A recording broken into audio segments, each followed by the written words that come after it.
In this video, we are going to look at two riddles that the writer of this book that I'm going to read says that Somalis will spend days, or people who are given these riddles will spend days trying to figure out what they meant. Now, the book that I'm going to read is a book that was published in 1921, and it's a book titled Sun, Sand, and Somals. And this is a book that was written by one Major H. Rain, or Henry Rain. He was a district commissioner at Zeila, probably beginning 1910s up to 1920s, most likely. And in this book, this was his private journal. It's a journal he used to keep writing things that happened when he was serving as the district commissioner at Zeila. And then at some point, he decided to turn it into a book. In this video, we're going to read a part where he gives us two riddles. Let's read and see what the riddles are. He says, this is what he writes in the book. I thought it better to keep away from the town, and Burali and Mohammed, beating my loneliness, came after dinner and sat with me in front of the bungalow. Now, Burali was like a police inspector at Zeila, and Mohammed was was the interpreter. He used to be the interpreter when he was handling cases at the court, because this writer also served as a magistrate at Zeila, so he needed an interpreter, and Mohammed was that interpreter.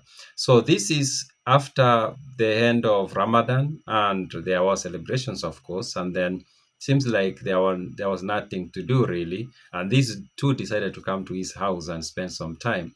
And these two are the ones who are going to tell him of these two Somali riddles. He continues, please tell me one of your stories, Mohammed, I asked. Once upon a time, said Mohammed, a man came to a Somal encampment, and at the entrance met a woman to whom he said, I do not talk with women, and I am in a conversational mood. Is there ever a man here with whom I can have a chat? So that is the riddle. It starts as a story that this man goes to some household, and he meets a woman at the entrance, and he tells the woman, I want to have a conversation with someone, but I can only have a conversation with a man. And yeah, so let's see what happens. In this encampment, said the woman, is only one man, and he lays asleep inside the tent. So the woman tells him, here there is only one man, and right now he's sleeping inside the tent. Well, wake him up, said the man. I am ashamed to wake him up, said the woman. For what reason? Says he. Now the man wonders, why are you ashamed to go and wake up the man? Because his mother is my mother's child, and I am his father's wife, she replied. That is the story, said Muhammad, and sometimes a Somal will sit for 2 days trying to find out what relation that woman was to the sleeping man. Now, that's the riddle, actually, that to figure out what is the relationship between that woman and that man who is sleeping in the tent. And I'm going to repeat it. You can see it on the screen. Because his mother is my mother's child, and I am his father's wife. Took me a while to actually figure it out. And I want you to take some time and figure it out and write in the comment section what you think is the relationship between this woman and the man who is sleeping inside the tent. Now, that's the first riddle that he was given by Muhammad. Now, Burali takes it up and decides to give his or provide his own riddle. Now, this is a very long story, and it's a story that the writer titles The Naughty Story. The Naughty Story. And the riddle will be in that title, The Naughty Story. Let's read and see what that riddle is, he says. And it's a very long story, but a very interesting story, I have to tell you that. I'll tell you a real story, Sahib, said the disgusted Burali, but it is naughty. Do you mind? Now, what does it matter? What I answered, for Burali told the story. So it says, do you mind me telling you the story? It's like, it didn't really matter whether I said I mind or I don't mind. He went ahead and started telling the story. Once upon a time, said he, that's Burali, it wouldn't be a real story if it did not start with like that. Once upon a time. It's a universal, kind of like phrase. There was a very rich Somal who had a lovely daughter, and he swore on the Quran 100 by God that he would kill the first man who asked for her hand in marriage. He was a powerful Sheba. I guess that's an elder or an old man. very handy with his spear or dagger. So, though many a youth loved the girl, no one dared approach her father with an offer of marriage. The old man had large flocks and employed many herds to shepherd them, but it was in his custom every morning to drive the animals himself forth from the kraal, allowing the herds who had to be out all day in the sun to sit until 8 o'clock preparing their food and water for the day. I hope you're following the story. On such occasions, he went quite unarmed and left his spear, shield, and dagger in his gurgi. When his herds relieved him, he walked back alone to his camp. So this old man had made the promise that any young man who approached him to ask a hand of marriage of his daughter, he was going to kill him. But then he had this habit of every morning taking care of the animals before the guys he had hired to do the job were ready for it. Now, you need to note that part where he would walk unarmed during that period in the morning. A certain young man noticed the old man's habit and thought to himself, if I go armed in the morning to intercept and ask him for his daughter, he cannot kill me because he carries no arms. Therefore, I will do this thing. So one morning, the father found a young man awaiting him on the road. What do you want? He asked. The hand of your daughter in marriage, was the bold reply. Have you not heard, said the old man, what I have sworn to do with anyone making that request? Get out of my way. No, a bit of it, old man. I refuse to leave the path or to allow you to pass until you consent to my marriage with your daughter. The old man raved and stormed, but seeing he was cornered, said, very well, let us go to the courier together. Now, what did he want, this wise old man, but to lay hands on his dagger?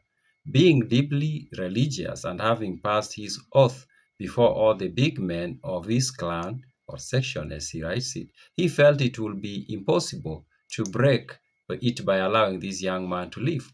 But as he walked along, the thought came to him, why does this fellow, knowing me to be a man of my word, risk his life by asking for my daughter, when every other young man has held back?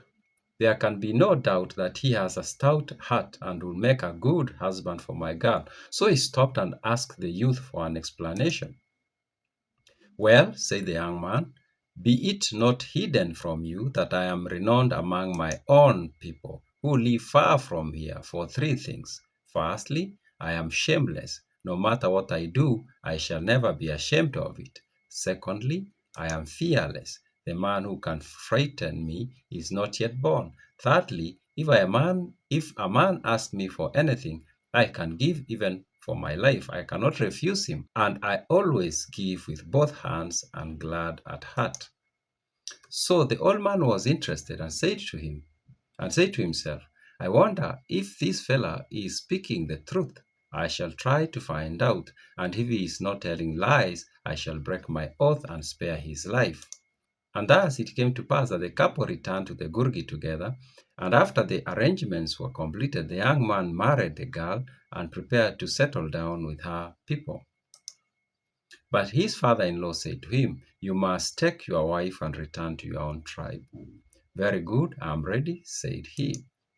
The old man had 3 camels laden with mats and rich presents, and giving his son-in-law 3 days' food, he said to him, I know you are poor. Take these camels and set forth on your journey. But bear in mind, this is all the property you see packed on this camel's back that you can expect to receive from me.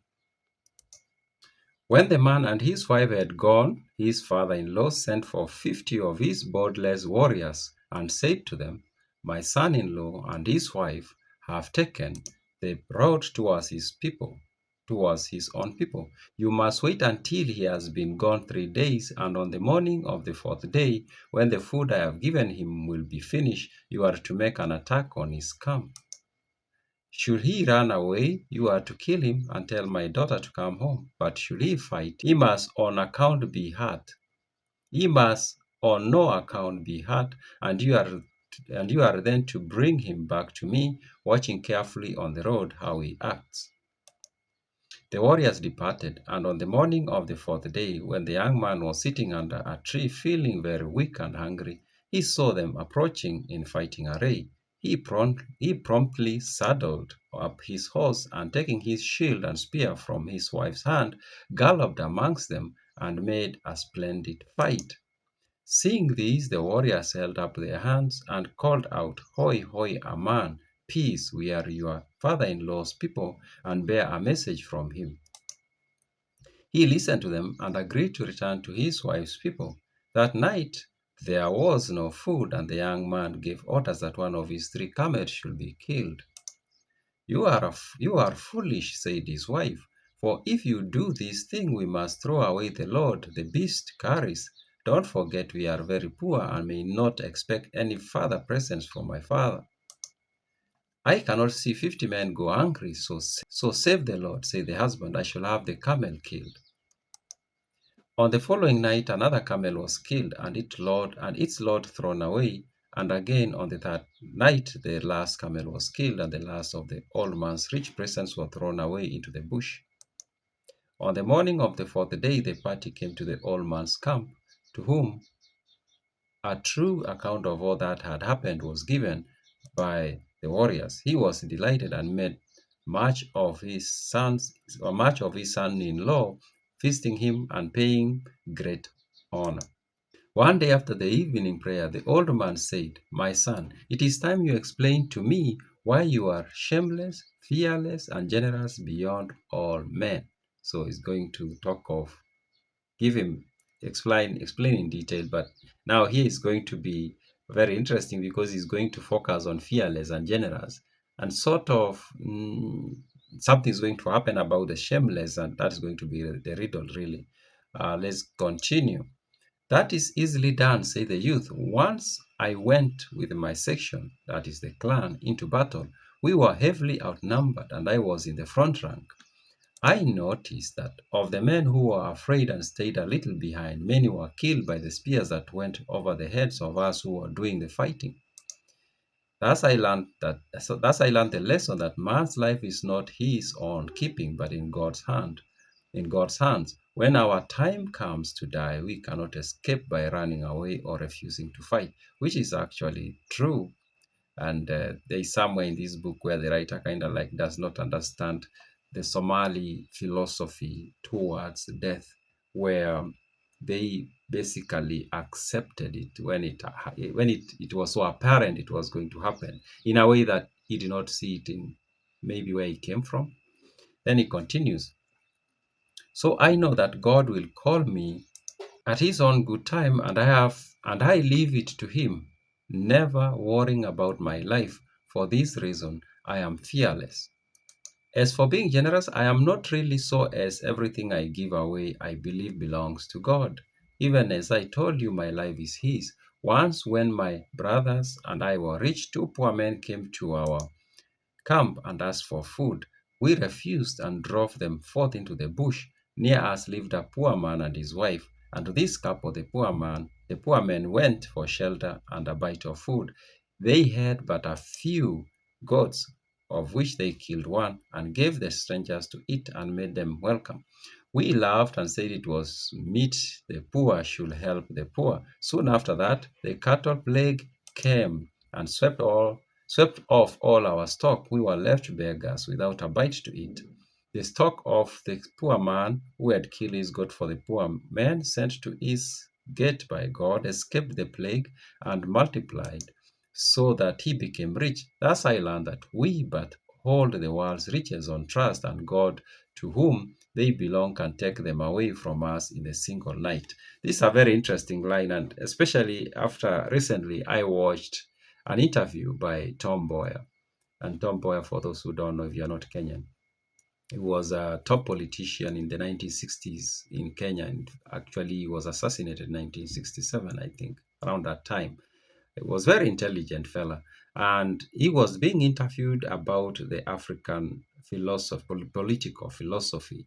And he was pushing the narrative that Africans were not supposed to buy the ideologies from the West or East. Remember this 1960s when you either were communist or you were capitalist, and it was like Africans should not force themselves to fit into those that either you are that or you are this. And he was explaining the African socialism in a way that I found to be very interesting. And I think this captures that as the aspect of it. And he was saying in the African traditional society, the rich man was not rich for themselves.